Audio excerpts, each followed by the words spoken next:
செய்தியை உங்களுக்காக வழங்குவது feminine. Happy day everyday sanitary napkin. வெளியீடு வம்சம் ஃபர்டிலிட்டி அண்ட் ஹெல்த் கேர்.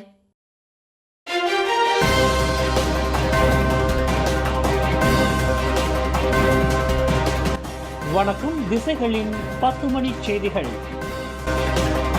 பிணைப்பணம் கோரி ஆள்கடத்தல். போலீசாரின் அதிரடி தாக்குதலில் 4 சுட்டுக் கொல்லப்பட்டனர். 4 நபர்களை சுட்டுக் கொன்றது மூலம் பிணைப்பணம் கோரி ஆள்கடத்தலில் ஈடுபட்டதாக சந்தேகிக்கப்படும் கிரிமினல் கும்பல் ஒன்றை போலீசார் வெற்றிகரமாக முறியடித்துள்ளனர். நேற்று வியாழக்கிழமை நள்ளிரவு ஜோகூர் ஸ்கூடாயில் போலீசார் மேற்கொண்ட அதிரடி சோதனையின் போது நடந்த துப்பாக்கிச் சண்டையில் 35, 39, 45 மற்றும் 51 வயதுடைய 4 கிரிமினல்கள் சுட்டு வீழ்த்தப்பட்டனர். கோலாலம்பூரில் புக்கிட் அமான் போலீஸ் தலைமையகத்தில் இன்று மாலையில் நடைபெற்ற செய்தியாளர்கள் கூட்டத்தில் குற்றப்புலனாய்வுத்துறை போலீஸ் இயக்குநர் டத்துஸ்ரீ ஷுஹைலி முகமது ஜைன் இவ்விவரத்தை வெளியிட்டார். இந்த கடத்தல் கும்பலுடன் தொடர்புடையவர்கள் என்று நம்பப்படும் 25க்கும் 45க்கும் இடைப்பட்ட வயதுடைய ஒரு பெண் உட்பட 4 ஸ்கூடாய் வட்டாரத்தில் இன்று அதிகாலையில் கைது செய்யப்பட்டதாக அவர் குறிப்பிட்டார். கடந்த ஜூலை 11ஆம் தேதி காலை 11 மணியளவில் சைபஜயா அருகில் லபோராய மாஜூ டோல் சாவடி பக்கத்தில் பிணைப்பணம் கோரி சீன நாட்டைச் சேர்ந்த ஓர் ஆடவரும் உள்ளூர் பெண்ணும் கடத்தப்பட்ட சம்பவத்தில் இந்த கும்பல் சம்பந்தப்பட்டுள்ளதாக நம்பப்படுகிறது என்று ஷுஹைலி முகமது ஜைன் தெரிவித்தார். கடத்தப்பட்ட அவ்விருவரையும் அந்த கும்பல் 4 நாட்கள் தங்கள் கட்டுப்பாட்டில் வைத்திருந்தது. அந்த கடத்தல் கும்பல் கோரியதைப் போல கடத்தப்பட்ட சீன நாட்டு பிரஜையின் சகோதரன் கிரிப்டோ நாணய மதிப்பில் $11,61,127 அமெரிக்க டாலர் அல்லது $54,57,290 வெள்ளியை பிணைப்பணமாக ஒப்படைத்துள்ளார். அந்த பெரும் தொகையை பெற்றுக்கொண்ட அந்த கடத்தல் கும்பல் கடந்த ஜூலை 15ஆம் தேதி மாலையில் தங்கள் கட்டுப்பாட்டில் இருந்த சீன நாட்டு பிரஜையையும் உள்ளூர் பெண்ணையும் நகரிசிம்பிலான் ஜலான்படாஸ் லிங்கி சாலை ஓரத்தில் இறக்கிவிட்டு சென்றுள்ளது என்று ஷுஹைலி முகமது ஜைன் குறிப்பிட்டார். முன்னதாக இந்த கடத்தல் தொடர்பாக கிடைக்கப்பெற்ற உளவு தகவல் படி நேற்று முன்னிரவு 11:25 மணியளவில் ஜலான் ஸ்கூடாய் கலாங் பத்தா சாலையில் புரோடுவா கலீசா காரில் சென்ற சந்தேகத்திற்குரிய நபரின் காரை போலீசார் பின்தொடர்ந்து சென்றனர். அப்போது நடந்த துப்பாக்கிச் சண்டையில் 51 வயது நபரை போலீசார் சுட்டுக் கொன்றனர். அந்நபரின் காரில் கைத்துப்பாக்கி ஒன்றை போலீசார் மீட்டனர். அடுத்த கட்ட நடவடிக்கையாக பின்னிரவு 12:05 மணியளவில் ஸ்கூடாய் தமன் அம்மா ஸ்கூடாயில் நடத்தப்பட்ட சோதனையின் போது நடந்த துப்பாக்கிச் சண்டையில் மேலும் 3 சுட்டுக் கொல்லப்பட்டதாக ஷுஹைலி முகமது ஜைன் குறிப்பிட்டார். இந்த 4 சுட்டுக் கொல்லப்பட்டது மூலம் சீன நாட்டு பிரஜை உட்பட 2 பிணைப்பணம் கோரி நடத்தப்பட்ட நாடகம் ஒரு முடிவுக்கு வந்ததாக அவர் தெரிவித்தார். வரும் செப்டம்பர் மாதம் 16ஆம் தேதி திங்கட்கிழமை மலேசிய தினமும் நபிகள் நாயகத்தின் பிறந்த நாள் விழாவும் ஒரே நாளில் கொண்டாடப்படுகிறது. இந்நிலையில் செப்டம்பர் 17ஆம் தேதி செவ்வாய்க்கிழமை இயல்பாக மாற்று விடுமுறை வழங்கப்படாது என்று அறிவிக்கப்பட்டுள்ளது. அரசாங்கத்திற்கும் பிரதமர் துறைக்கும் இடையிலான அரசமைப்பு பொது உறவு அமைச்சரவை அகப்பக்கத்தில் இவ்விவரம் தெரிவிக்கப்பட்டுள்ளது. 1951ஆம் ஆண்டு பொது விடுமுறை சட்டத்தின் கீழ் வேலை நாட்களில் பொது விடுமுறைக்கு உரிய 2 நாட்களின் கொண்டாட்டம் ஒரே நாளில் வருமானால் மறுநாள் இயல்பாகவே பொது விடுமுறை அளிக்கப்பட வேண்டும் என்று வலியுறுத்துகிறது. எனினும் அவசியம் ஏற்படும் பட்சத்தில் பிறிதொரு நாளில் அரசாங்கம் அந்த விடுமுறையை வழங்க முடியும் என்று தெரிவிக்கப்பட்டுள்ளது. பாரிஸ் ஒலிம்பிக் பூப்பந்து போட்டியில் மிக பரபரப்பாக எதிர்பார்க்கப்பட்ட மகளிர் இரட்டையர் பிரிவின் அரையிறுதி ஆட்டத்தில் தேசிய மகளிர் இரட்டையர் இணை சீனாவிடம் தோல்வி கண்டனர். தேசிய மகளிர் இரட்டையர்களான பலிதான் எம் தீனா உலக தரவரிசையில் முதல் நிலையில் இருக்கும் சீனாவின் சென் குங்சன் ஜியா யி ஃபானை எதிர்கொண்டனர். இவ்வாட்டம் மலேசிய நேரப்படி இன்று வெள்ளிக்கிழமை மதியம் 2:30க்கு தொடங்கியது. 20 நிமிடங்களில் நீடித்த முதல் சுற்று ஆட்டத்தில் பலிதான் எம் தீனா இணை 21-12 என்ற புள்ளியில் சீன இணையிடம் வீழ்ந்தது. முதல் செட்டை கைப்பற்ற தவறிய தேசிய மகளிர் அணி 2வது செட்டை 21-18 என்ற புள்ளியில் சீன அணியை வென்றது. வெற்றியை நிர்ணயிக்கும் 3வது சுற்று ஆட்டத்தில் சீனாவின் சென் குங்சன் ஜியா யி ஃபான் இணை 21-15 என்ற புள்ளி கணக்கில் மலேசிய அணியை வென்றது. மொத்தம் 78 நிமிடங்கள் நீடித்த ஆட்டத்தில் சீனாவின் சென் குங்சன் ஜியா யி ஃபான் இணையிடம் 21-12, 21-18, 21-15 என்ற புள்ளி கணக்கில் மலேசிய இணை போராடி தோற்றது. உலக தரவரிசையில் 13வது இடத்தில் உள்ள நாட்டின் தேசிய மகளிர் இரட்டையர்களான பலிதான் தீனா இணை தோல்வி மலேசியர்கள் மத்தியில் அதிர்ச்சி அலையை ஏற்படுத்தியது. தோல்வியை ஏற்றுக்கொள்ள முடியாமல் அவ்விரு வீராங்கனைகளும் கண்ணீருடன் அரங்கை விட்டு வெளியேறினர். எனினும் மலேசிய வரலாற்றில் ஒலிம்பிக் பூப்பந்து போட்டியில் அரையிறுதிச் சுற்று வரை முன்னேறிய பலிதான் தீனா இணை மலேசியர்கள் மத்தியில் என்றென்றும் நினைவு கூறப்படுவர் என்று வர்ணிக்கப்பட்டுள்ளது. முகநூலில் ஒருவரை ஒருவர் எதிர்த்து அவதூறான கருத்தை பதிவேற்றம் செய்தது தொடர்பில் தொடுக்கப்பட்ட வழக்கில் சமய போதகர் முகமது ஜம்ரி வினோத் மற்றும் சமூக ஆர்வலர் அருண் துரைசாமி ஆகியோர் தங்களுக்கு இடையில் தலா 1 லட்சம் வெள்ளி இழப்பீட்டுத் தொகையை வழங்கிக் கொள்ள வேண்டும் என்று கோலாலம்பூர் உயர்நீதிமன்றம் இன்று உத்தரவிட்டுள்ளது. ஜம்ரி வினோத்திற்கு அருண் துரைசாமி 1 லட்சம் வெள்ளியை இழப்பீடாக வழங்க வேண்டும்.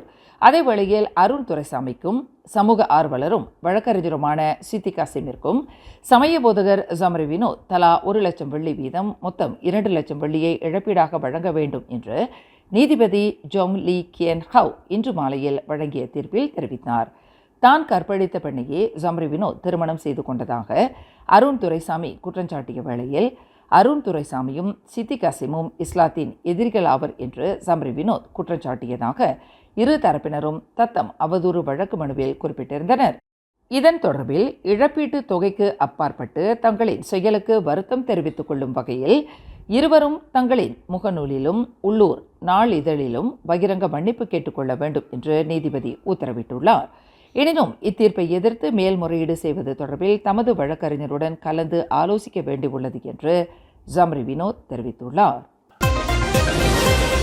பேரா மாநில இஸ்லாமிய சமய இலாக்காவினர் கோலாலம்பூரில் உள்ள ஒரு கோயிலுக்கு வருகை மேற்கொண்டது தொடர்பில் சமூக வலைதளங்களில் வைரலாகி வரும் காணொலியினால் ஏற்பட்ட குழப்பத்திற்கும் தவறான புரிதலுக்கும் அந்த சமய இலாக்கா விளக்கம் அளிக்க வேண்டும் என்று உத்தரவிடப்பட்டுள்ளது.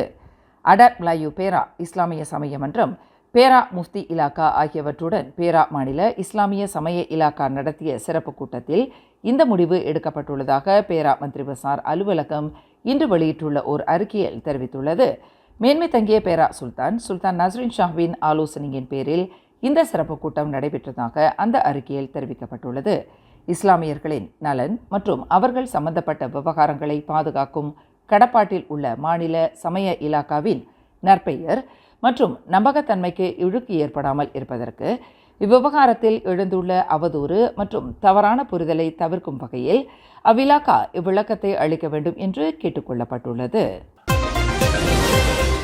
SPM தேர்வு முடிவுக்கு பிறகு பொது பல்கலைக்கழகங்களில் சேர்வதற்கு விண்ணப்பித்து இடம் கிடைக்காத நிலையில் மேல்முறையீடு செய்தவர்களுக்கு UPU ஆன்லைன் மேல்முறையீடு விண்ணப்ப முடிவுகளை மறுதாரர்கள் வரும் ஆகஸ்ட் 6ஆம் தேதி முதல் 15ஆம் தேதி வரையில் சோதித்து பார்த்து கொள்ளலாம் என்று அறிவிக்கப்பட்டுள்ளது. அன்றைய தினம் மதியம் 12 மணி முதல் மேல்முறையீடு முடிவுகளை UPU பாக்கெட் செயலி வாயிலாக சோதித்து பார்த்து கொள்ளும் வேளையில் அதனை ஏற்றுக்கொள்வதற்கு பதில் அளிக்க வேண்டிய காலக்கெடு ஆகஸ்ட் 7ஆம் தேதி முதல் 15ஆம் தேதி வரையாகும் என்று உயர்கல்வி துணை அமைச்சர் முஸ்தபா சப்முட் தெரிவித்துள்ளார்.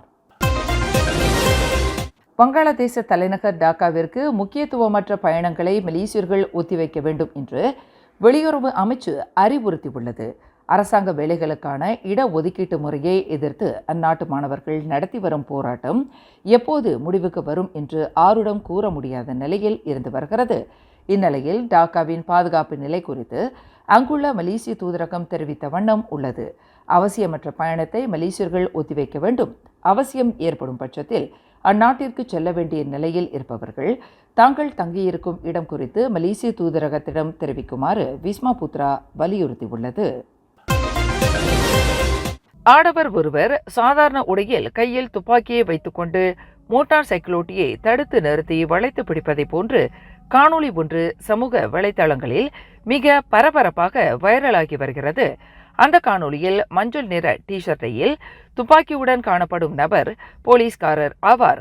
அவர் பினாங்கு போலீஸ் தலைமையகத்தின் குற்றப்புலனாய்வு துறையைச் சேர்ந்த உளவுத்துறை அதிகாரி ஆவார் என்று பினாங்கு திமுர் லாவோட் மாவட்ட போலீஸ் தலைவர் ACP ரஸ்லாம் அப்துல் ஹமீத் உறுதிப்படுத்தியுள்ளார். கடந்த புதன்கிழமை மாலை 5:45 மணியளவில் பினாங்கு ரலாவ் பகுதியில் ஆடவர் ஒருவரை மடக்கி பிடிக்கும் நபர் தன்னை போலீஸ்காரர் என்று அடையாளப்படுத்திக் கொண்ட வேளையில் மற்றொருவர் கையில் துப்பாக்கி வைத்திருந்தார். போதைப்பொருள் வைத்திருந்ததாக நம்பப்படும் மோட்டார் சைக்கிள் ஓட்டியை பினாங்கு போலீஸ் தலைமையகத்தின் குற்றத்தடுப்பு பிரிவினர் கைது செய்யும் நடவடிக்கையின் போது அந்த காணொளி பதிவு செய்யப்பட்டிருக்கலாம் என்று நம்பப்படுகிறது. போலீசாரை மோதி தள்ளிவிட்டு தப்பிச் செல்ல முயற்சித்த மோட்டார் சைக்கிள் ஓட்டியை இரு போலீஸ்காரர்கள் பிடிக்க முற்பட்ட வேளையில் அந்த மோட்டார் சைக்கிள் ஓட்டி முரட்டுத்தனமாக நடந்து கொண்டதாக ஏசிபி ரஸ்லாம் குறிப்பிட்டார். குத்தகையாளர் ஒருவர் தொடர்ந்து உபகரணங்களை விநியோகம் செய்வதற்கு அனுமதி அளிக்கும் வகையில் அவரிடமிருந்து 27,100 வெள்ளியை லஞ்சமாக பெற்றதாக மலாக்கா மாநில கல்வி இலாக்காவைச் சேர்ந்த இரு பெண் அதிகாரிகள் அயர்கரோ செஷன்ஸ் நீதிமன்றத்தில் இன்று குற்றம் சாட்டப்பட்டனர். 48 வயது யுஸ்மாவாத்தி யூசுப் மற்றும் 61 வயது ரோஸ்னி லேமான் என்ற அந்த இரு பெண் அதிகாரிகள் நீதிபதி எல்சபத் பயாவான் முன்னிலையில் நடத்தப்பட்டு குற்றச்சாட்டு வாசிக்கப்பட்டது. அவ்விரு கல்வி அதிகாரிகளும் ஷரிகாட் புசார் பங்கி கிளாலான் பிரிஸ்மா என்ற நிறுவனத்தின் நிர்வாகி ஆங் ஆ சியோங்கிடமிருந்து கட்டம் கட்டமாக லஞ்ச தொகையை பெற்றதாக குற்றச்சாட்டில் தெரிவிக்கப்பட்டது. இரு அதிகாரிகளும் தங்களுக்கு எதிரான குற்றச்சாட்டை மறுத்து விசாரணை கோரியதால் அவர்களை ஒரு நபர் உத்தரவாதத்துடன் தலா 10,000 வெள்ளி ஜாமீனில் விடுவிக்க நீதிமன்றம் அனுமதி அளித்தது. தென்கிழக்காசியாவில் அதிகமான நீரிழிவு நோயாளிகள் கொண்ட நாடுகளின் பட்டியலில் மலேசியாவும் தொடர்ந்து இடம்பெற்று வருவதாக சுகாதார அமைச்சர் டத்துஸ்ரீ டாக்டர் ஜுல்கிஃப்லி அஹ்மத் தெரிவித்தார். 6 மலேசியர்களில் ஒருவர் வீதம் நீரிழிவு நோய்க்கு ஆளாகியுள்ளனர். அண்மையில் தேசிய உடல்நலம் மற்றும் நோயற்றவர்கள் ஆய்வு மையம் வெளியிட்டுள்ள அறிக்கையில் மலேசியர்களில் பெரும்பாலோர் உடல் பருமன் பிரச்சினையை எதிர்நோக்கியிருப்பது கண்டுபிடிக்கப்பட்டுள்ளதாக அவர் குறிப்பிட்டார்.